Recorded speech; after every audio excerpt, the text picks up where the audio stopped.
Welcome to Perspectives for Thursday, August 8th. I'm Alicia Ambrosio. The Vatican has new financial rules to prevent money laundering.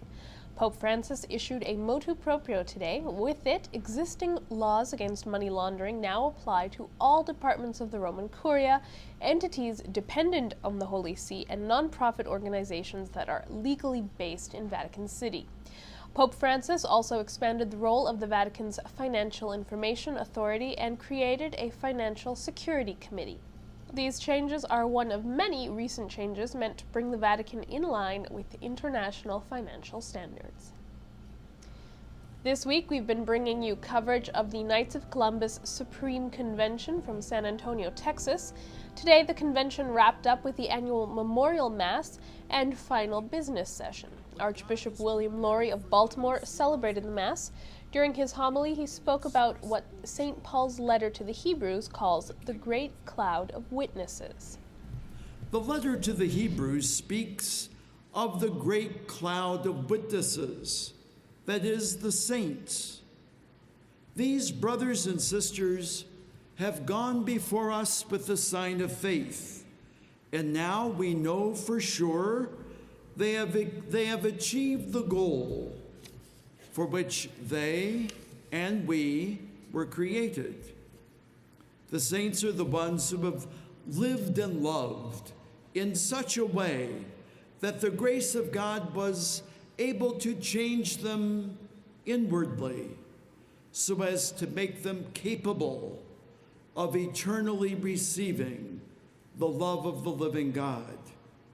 From their place in eternity, the saints support us, protect us, and pray that you and I will be given the grace to fight the good fight, to finish the race, to keep the faith.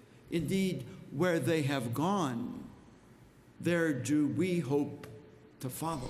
A special relic was present during the Mass. John Paul II's relic was on display during the celebration and available for veneration by knights.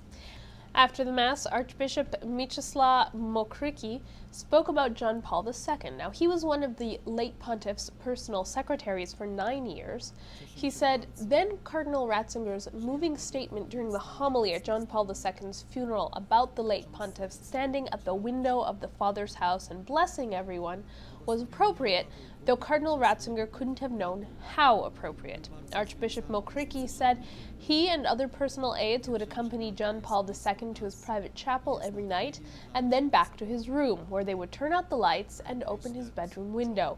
There he would silently pray and bless the pilgrims in the square below.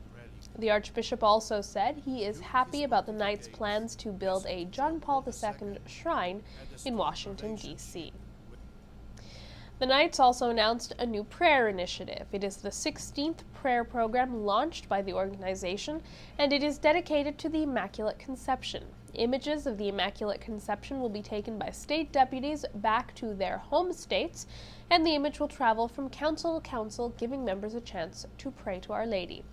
The image is a copy of the Immaculate Conception in the Basilica of Notre Dame in Quebec City.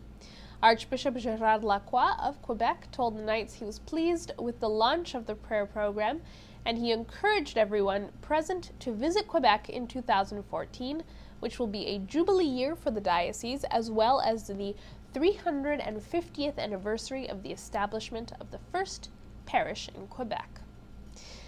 And in this fall, you are invited to join in the footsteps of Christ on a salt and light pilgrimage that we are calling a Blessed Journey.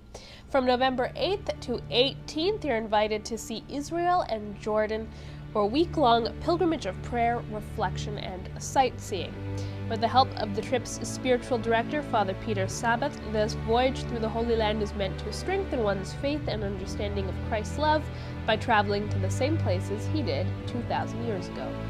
For more information, please call 416-292-4924, extension 239, or visit saltandlighttv.org/blessedjourneys. And that's it for Perspectives today. If you're joining us on our television network, stay tuned for Catholic Focus.